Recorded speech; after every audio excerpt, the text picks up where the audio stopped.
Hello friends, अस्सलाम वालेकुम and welcome to reality TV.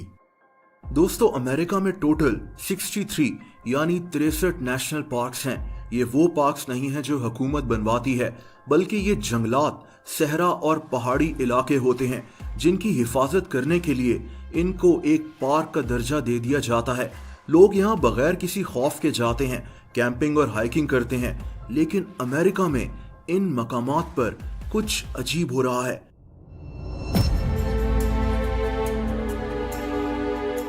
दोस्तों, हजारों लोग इन मकामात में लापता हो चुके हैं जिनका आज तक कोई सुराग नहीं मिल सका।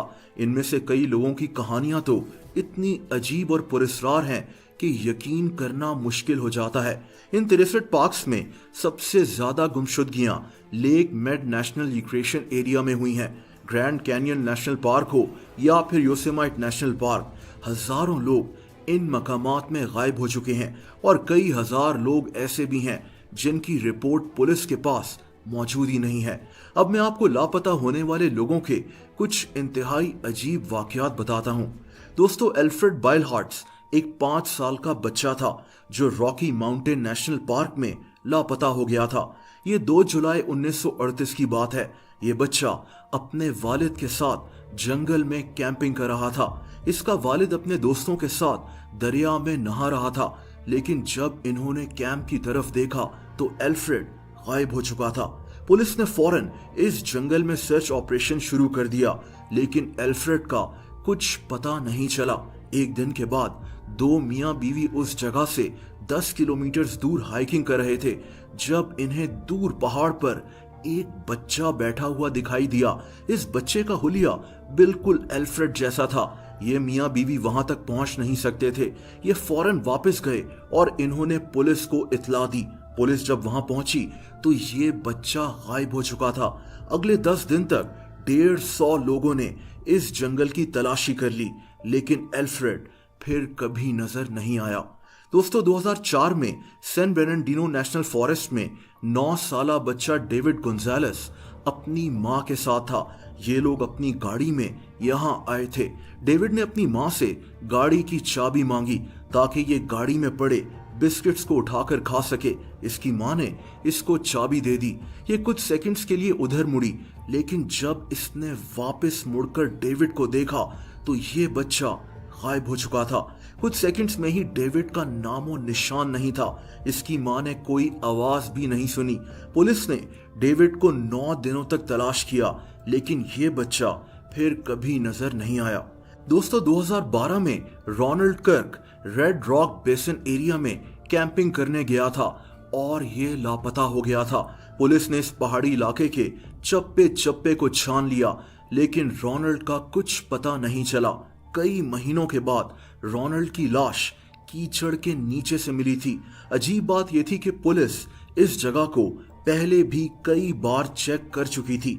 रोनाल्ड की मौत की असल वजह आज भी सामने नहीं आ सकी। दोस्तों, एक और इंतहाई अजीब केस 3 साला बच्चे केसी हैथवे का है। ये बच्चा नॉर्थ कैरोलिना के एक जंगल से लापता हो गया था। ये जनवरी 2019 की बात है। उस वक्त वहां शदीद बर्फबारी हो रही थी।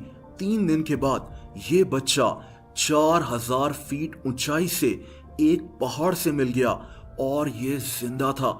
ये बच्चा इतनी ऊंचाई पर कैसे पहुंचा और जिंदा कैसे रहा, आज तक कोई नहीं जानता। लोगों का मानना था कि इसको बिग फुट ने उठाया होगा और बिग फुट ने ही इसको जिंदा रखा। दोस्तों, बिग फुट वो क्रिएचर है जिसके होने का कोई ठोस सबूत नहीं है। एक इंसान की तरह दिखने वाला बंदर जो जंगलात में रहता है। बहरहाल, केसी का ये केस इंतहाई अजीब था। दोस्तों, ग्रीन माउंटेन नेशनल फॉरेस्ट वो जंगल है जहां 1945 से 1950 तक कई लोग लापता हो गए थे।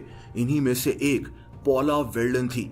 ये एक 18 साल की स्टूडेंट थी। दिसंबर 1946 में ये इस जंगल में बने एक ट्रेल पर वॉक करने गई, लेकिन फिर वापस लौटकर नहीं आई। उस वक्त शदीद बर्फ पड़ रही थी। पुलिस और पॉला के कॉलेज के लोगों ने इसको बहुत ढूंढा, लेकिन कोई फायदा नहीं हुआ। मैंने ये केस आपको इसलिए बताया क्योंकि लोग समझते थे कि इस जंगल में एक अजीब जानवर रहता है जो लोगों को अपने साथ ले जाता है। लोग इसे बेनिंगटन मॉन्स्टर कहते थे। बहरहाल पॉला भी उन हजारों लोगों में से एक थी जो अमेरिका के जंगलात में गायब हो चुके हैं। दोस्तों, एक और अजीब केस 22 साला जेकब ग्रे का है। अप्रैल 2017 में ये लड़का अपनी साइकिल पर ओलंपिक्स नेशनल पार्क के जंगलात में गया हुआ था। उस वक्त वहां शदीद बारिश हो रही थी, लेकिन ये लड़का फिर वापस लौटकर नहीं आया। इसकी साइकिल इसी जंगल से मिल गई थी। इसके वालिद ने अपने बेटे को ढूंढने के लिए अपना घर तक बेच डाला। 1 साल के बाद फाइनली जेकब का पता लग गया। जेकब की लाश इसकी साइकिल से 25 किलोमीटर दूर एक पहाड़ से मिली थी। इसकी हड्डियां जमीन में दफन हुई थीं और इसके जूते एक बैग में बंद हुए हुए थे। इस अजीब केस को आज तक कोई समझ नहीं सका। अब ये उन हजारों लापता लोगों के कुछ केसेस हैं जो मैंने आपको बताए हैं। अमेरिका में इनको मिसिंग 411 केसेस कहा जाता है। 411 उस कंप्यूटर डाटा को कहा जाता है जो करप्ट होता है और उसको ढूंढा नहीं जा सकता। अमेरिका में ऐसे बहुत से लोग मौजूद हैं जो इन हजारों लोगों के केसेस को स्टडी कर रहे हैं। यहाँ लोग बेशुमार थ्योरीज पेश करते हैं, जैसा कि बिग फुट या फिर कोई ऐसा जानवर जो इन जंगलात में छुपा हुआ है, या फिर जंगलात में छुपे हुए आदमखोर सीरियल किलर्स। लोग तो एलियंस तक को इन हजारों लोगों की गुमशुदगी का जिम्मेदार ठहराते हैं, लेकिन इनमें से किसी बात का कोई सबूत मौजूद नहीं है। दोस्तों, आप लोग मुझसे इंस्टाग्राम पर भी कनेक्ट कर सकते हैं, उसका लिंक नीचे डिस्क्रिप्शन में मौजूद है। वीडियो पसंद आई हो तो वीडियो को लाइक जरूर कर दें। ऐसी इंटरेस्टिंग वीडियोस देखने के लिए इस चैनल को सब्सक्राइब कर लें और बेल आइकन पर भी हिट कर दें ताकि इस चैनल की वीडियोस के नोटिफिकेशंस आपको मिलते रहें। अपना बहुत ज्यादा ख्याल रखें। अल्लाह हाफिज।